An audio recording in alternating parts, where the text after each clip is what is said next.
C'est pour nous un plaisir de vous retrouver nombreux sur la télé panafricaine. Mesdames et messieurs, bienvenue à suivre cette édition du journal dont voici tout d'abord les sommaires. Pour répondre à la nécessité d'une armée forte et efficace, une nouvelle promotion d'artilleurs des forces armées de la République démocratique du Congo a suivi une formation au centre d'entraînement lieutenant général Bahuma à Kisangani. La cérémonie de clôture et de remise des attestations aux participants s'est déroulée mardi. Un reportage complet à suivre dès le début de ce journal. Toujours à la une, alors que les combats font rage dans l'est du pays, le député national Willy Michiki, cadre de l'Union sacrée, appelle à l'intégration des Wazalendo dans l'armée nationale. Il salue leur rôle crucial dans la résistance face à l'avancée de l'ennemi et souligne leur contribution à la défense de Kinshasa. Willy Michiki à suivre dans ce journal. À l'international, Ismaïla Madior Fall, ancien ministre de la Justice sous la présidence de Macky Sall, a été inculpé pour tentative de corruption par la Haute Cour de justice. Il a été placé sous contrôle judiciaire et assigné à résidence avec un bracelet électronique. C'est le deuxième ancien membre du gouvernement de l'administration sortante à être inculpé par cette juridiction spéciale. Voilà tout pour les sommaires.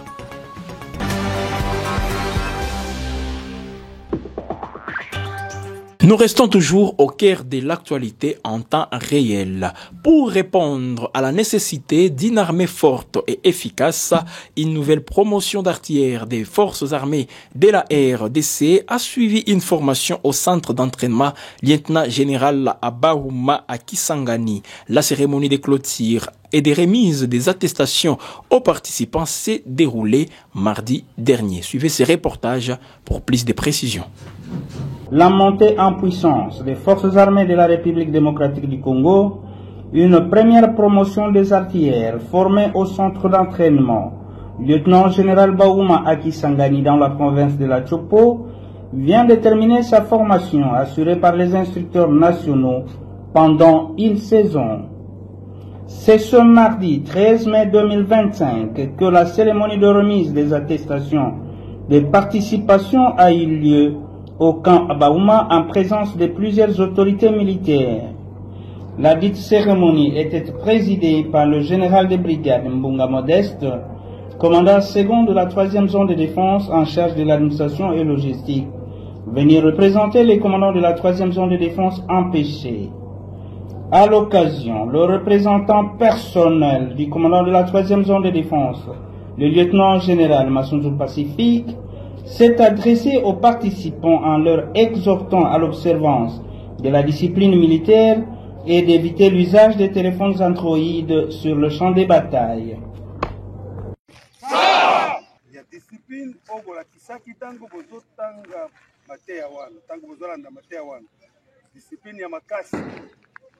Votre dévouement et votre participation na Mateyawan. Voilà, depuis que Bobandaki formation wana lelo esili, eza esengo toye awa poto pesa bino ba brevet. Mateya wana bolandi eza mateya mutu ya makasi. Ya mutu ya makasi. Nous avons besoin de vous, les tireurs d'armes lourdes. Nous avons besoin de vous. Yangwana Botangi. Soki Botangi, dans la discipline,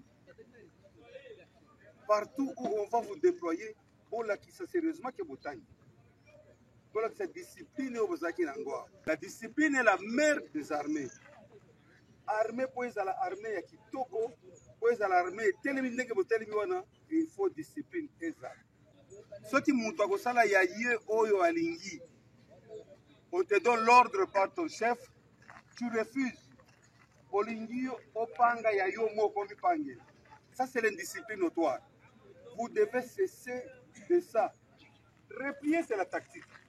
Et ça c'est l'indiscipline, mes chers frères. C'est l'indiscipline. Tout doit se faire dans l'ordre. L'unicité de commandement. Vous avez un commandant, vous devez obéir à ce commandant en tout ce qu'il vous donnera comme ordre. Vous devez obéir. Même le tir est toujours ordonné. Le tir est ordonné. On vous dit tirer, vous tirez, arrêtez, vous arrêtez. La cadence de tir, c'est toujours de la discipline. Dimanche, on a changé de tir, ça m'a plu. Et c'est pour ça que parce que j'ai vu comment est-ce que vous vendez au tirer. On dit au tirer qui toque. Tout ce qu'on a pété, il faut tout ça. Tout ça y est. Allez qui yo. Ata boza grade moko. Mais au yazali boso na combo même l'alphabet. Allez qui yo, il faut que tout ça y est. Nous devons montrer aussi cette discipline qu'on est en train de nous arracher. Ok, qu'on a beaucoup mis la poste. Au bimi c'est ma téléphone à ville, on va dire qu'on s'est filmé. Ou filmer au niveau des postes. Vous ne savez pas que vous êtes en train de révéler votre position. Au filmer poste, botindi. Et que sur les réseaux sociaux, Restons toujours dans les sillages de l'armée congolaise. Le lieutenant général Pacifique Massunzu, commandant de la 3e zone des défenses des forces armées de la République démocratique du Congo, a effectué une visite d'inspection et de commandement dans les territoires de Walikale du 14 au 19 mai 2025. Cette visite a pour but d'évaluer la situation sécuritaire dans la région et de renforcer le moral des troupes engagées dans la lutte contre les groupes armés. Reportage.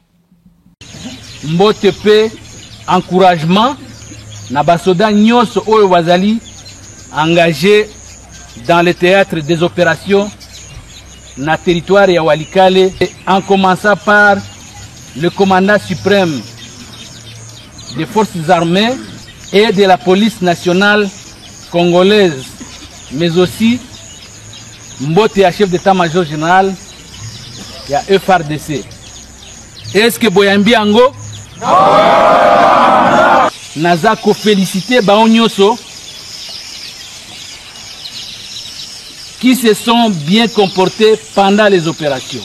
Na lobby mission ezanano mulai.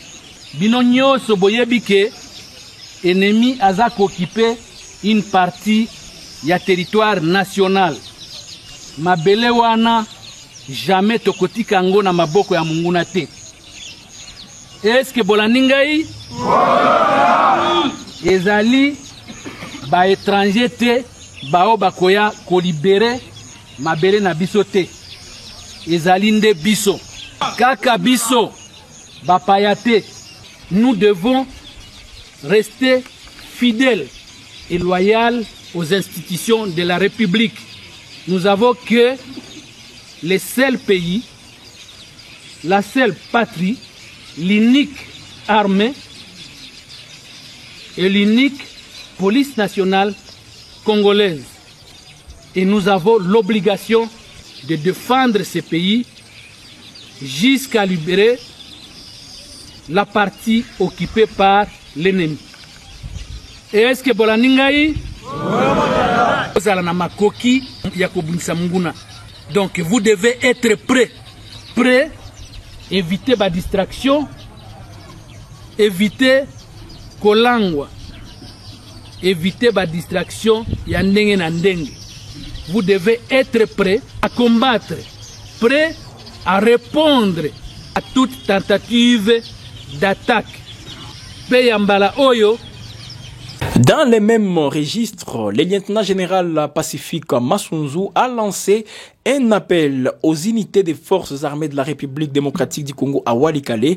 Il a déclaré « Nous n'avons qu'un seul pays, une seule patrie, aucun étranger ne se battra pour nous, nous devons nous battre nous-mêmes pour chasser les M23 de notre territoire ». Le général Pacifique Massunzu est dans ses propos recueillis pour vous.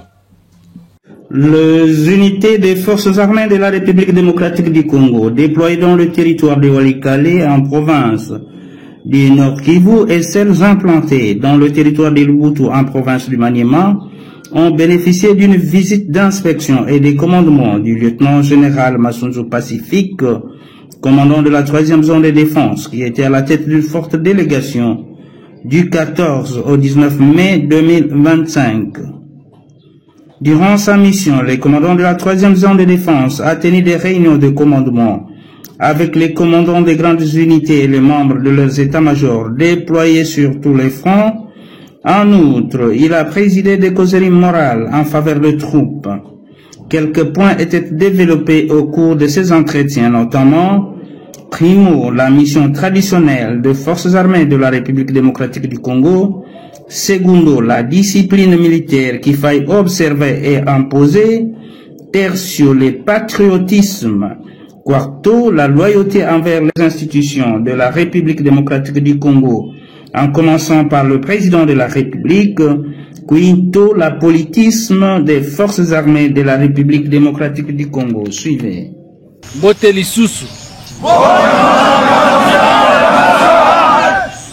Avant toute chose, je vais me présenter.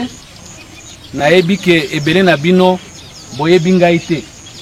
Ngai nazali lieutenant général Masunzu Pacifique, commandant 3e zone de défense. Yami Balé na ko transmettre mbote ya bakonzi ya mapinga.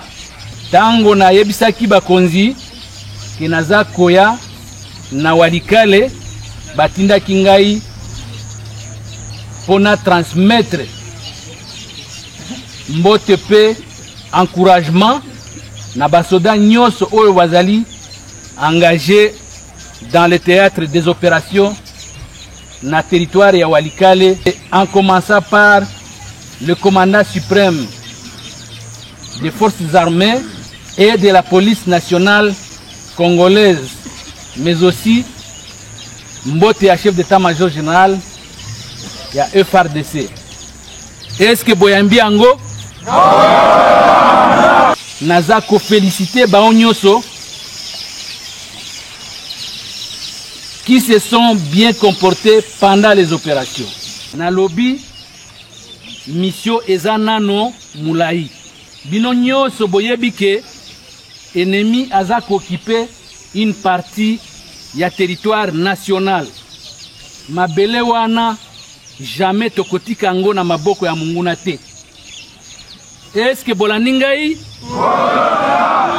Ezali ba étranger te bao bakoya ko libérer mabele na biso te. Ezali nde biso. Kaka biso bapaya te. Nous devons rester fidèles et loyaux aux institutions de la République. Nous avons que le seul pays, la seule patrie, l'unique armée et l'unique police nationale congolaise. Et nous avons l'obligation de défendre ce pays jusqu'à libérer la partie occupée par l'ennemi. Et est-ce que Bolaningai?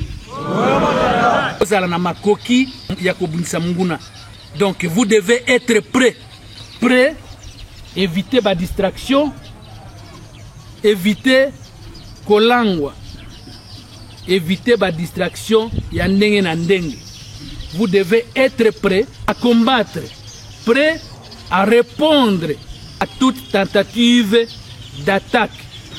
Peyambala oyo, ce n'est pas de répondre et que vous restez dans les défensives.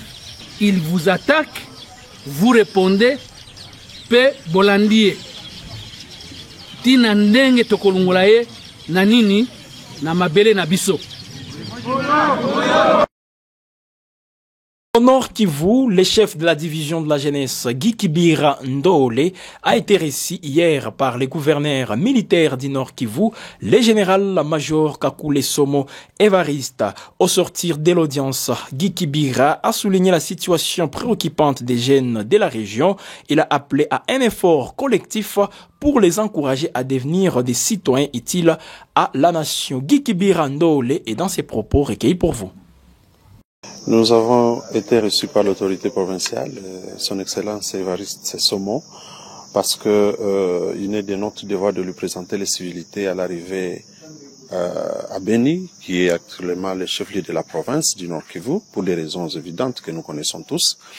Et à l'occasion, nous avons passé en revue la situation de la jeunesse, et il a été démontré clairement que les jeunes sont vraiment dans une situation qui mérite obtenir l'attention de tous pour leur encadrement, au fait d'en faire justement des citoyens à part entière qui peuvent accompagner en toute responsabilité l'action gouvernementale. C'est ainsi que nous avons discuter et en finish, l'autorité estime qu'il faille que nous organisions une table ronde ou peut-être un atelier pour recueillir les avis de plusieurs acteurs qui interviennent pour l'encadrement des jeunes, afin d'avoir une feuille de route pour l'encadrement de la jeunesse. Bien plus, il a demandé également qu'on envisage d'avoir une base de données pour documenter les compétences nécessaires que regorge la jeunesse du Nord Kivu, pour que toutes les fois que des opportunités d'emploi s'offrent, on puisse orienter ou du moins recruter les jeunes avec beaucoup de facilité. Il a estimé qu'il faille également penser à des infrastructures qui peuvent aider à développer les talents des jeunes, mais aussi les mettre en compétition par commune, par quartier, et ainsi éviter les risques et les tentations que les jeunes courent lorsqu'ils quittent leur milieu naturel pour aller à des distances beaucoup plus élevées pour soit faire des entraînements parce qu'ils ont manqué les infrastructures dans leur milieu habituel. Voilà autant de questions et d'ici peu, je suis sûr que l'autorité va devoir convoquer cette activité pour recueillir les avis de tous les acteurs.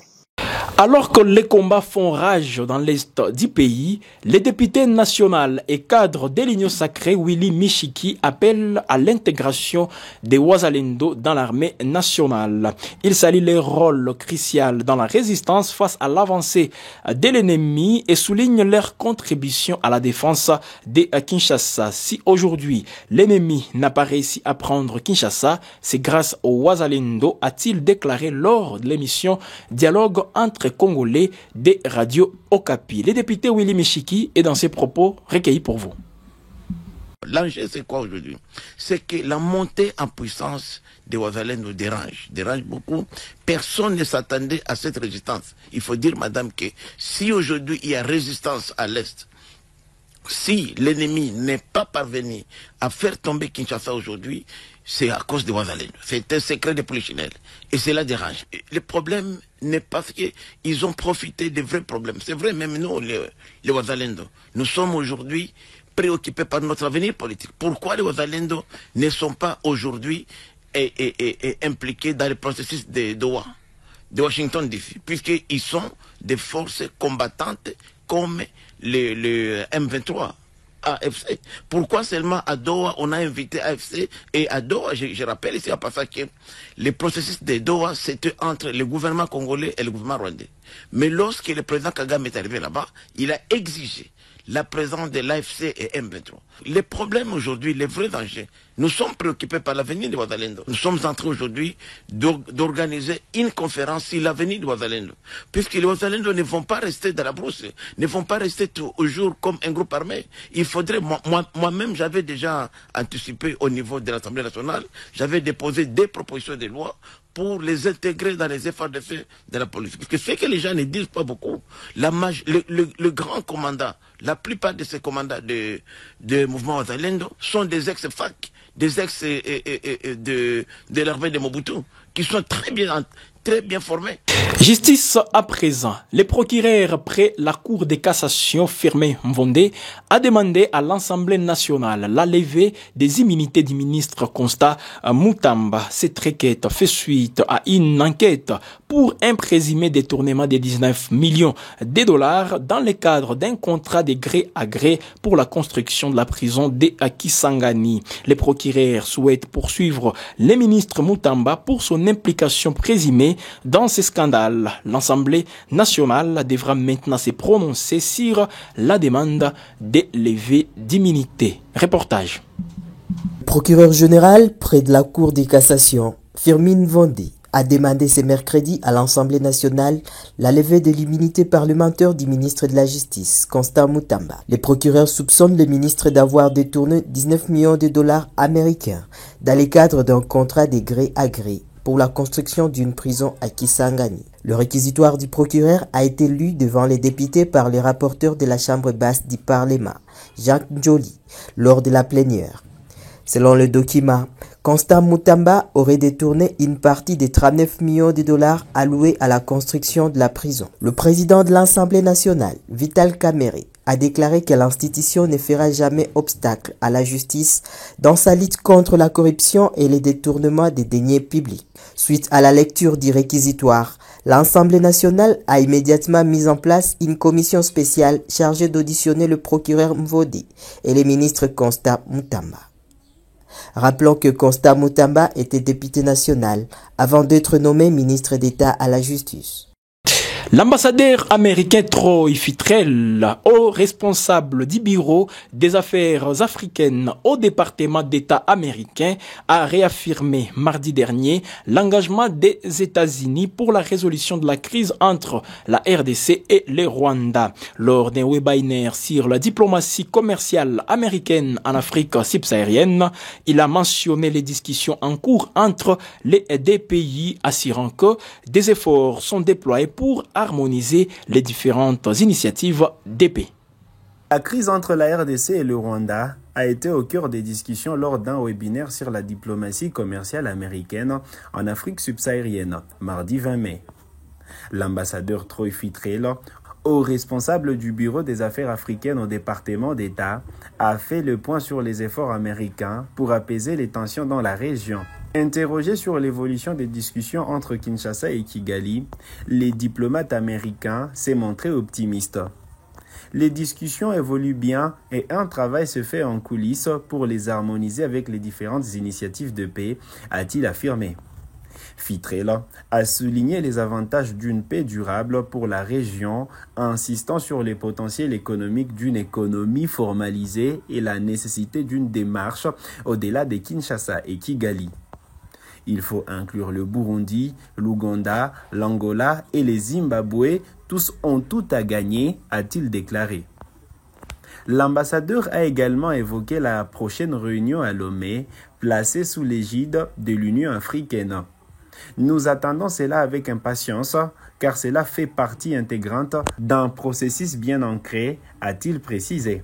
Parallèlement, Massad Boulos, conseiller principal pour l'Afrique au département d'État américain, a annoncé le 15 mai que les discussions pour la signature d'un accord de paix progressaient bien. Les États-Unis ont déjà présenté un premier projet d'accord de paix aux deux parties qui se sont engagés à collaborer pour les peaufiner et parvenir à un consensus, a-t-il déclaré après des échanges avec Félix Tshisekedi et Paul Kagame. Ces projets d'accord s'inscrivent dans le cadre d'un processus diplomatique élargi combinant les initiatives de Nairobi, Luanda et Doha sous la coordination de la Communauté d'Afrique de l'Est et de la SADC avec le soutien de l'Union africaine. Direction le Sénégal pour terminer cette édition du journal. Ismaïla Madior Fall, ancien ministre de la Justice sous la présidence de Macky Sall, a été inculpé par la Haute Cour de Justice. Il a été placé sous contrôle judiciaire et assigné à résidence avec un bracelet électronique. C'est le deuxième ancien membre de l'administration sortante à être inculpé par la juridiction spéciale entrée en fonction en début de cette année 2025. Reportage. La Haute Cour de justice sénégalaise, juridiction spéciale créée pour juger les anciens présidents et ministres, poursuit son travail de justice. Après l'inculpation de l'ancienne ministre de Mines Essatou Sophie Gladima, c'est au tour des trois autres membres du gouvernement de Macky Sall d'être mis en cause. Ismaïla Madior Fall, ancien ministre de la Justice, est inculpé pour tentative de corruption. Un promoteur immobilier et un ancien responsable du ministère l'accusent d'avoir reçu une somme avance de 50 millions de francs CFA, environ 76 000 euros sur un total de 250 millions de francs CFA, environ 380 000 euros en échange de la promesse de marché public pour la construction du centre de surveillance des bracelets électroniques. L'ancien ministre nie ces accusations. En attendant la décision de la commission d'instruction, il a été assigné à résidence sous bracelet électronique. Salimata Diop, ancienne ministre de la Femme, est inculpée pour complicité de détournement du fonds destiné à financer la riposte anti-Covid entre 2020 et 2021. Placé en liberté provisoire après le versement d'une caution de 87 000 euros, et les mises en cause dans la gestion de ces fonds. Un rapport de la Cour des comptes a relevé des irrégularités comptables, notamment la surfacturation de l'achat des riz et des gels hydroalcooliques. Ces inculpations s'ajoutent à celles de l'ancienne ministre de Mines, Essatou Sophie Gladima, écrouée pour détournement présumé de 193 millions de francs CFA, environ 295 000 euros. Cette somme devait servir à la construction d'un centre pour les orpailleurs touchés par le Covid-19, mais le projet n'a jamais vu le jour. Ces affaires illustrent l'ambition de la Haute Cour de justice, installée le 28 décembre 2024, de garantir que les plus hautes autorités de l'État rendent des comptes devant la justice sénégalaise. Fin de cette édition du journal. Mesdames et messieurs, nous vous disons merci de l'avoir suivi. N'hésitez pas de vous abonner si ce n'est pas encore fait sur la chaîne Gueule Afrique Télévision. Et là, vous serez informé à chaque instant si vous activez aussi la cloche des notifications.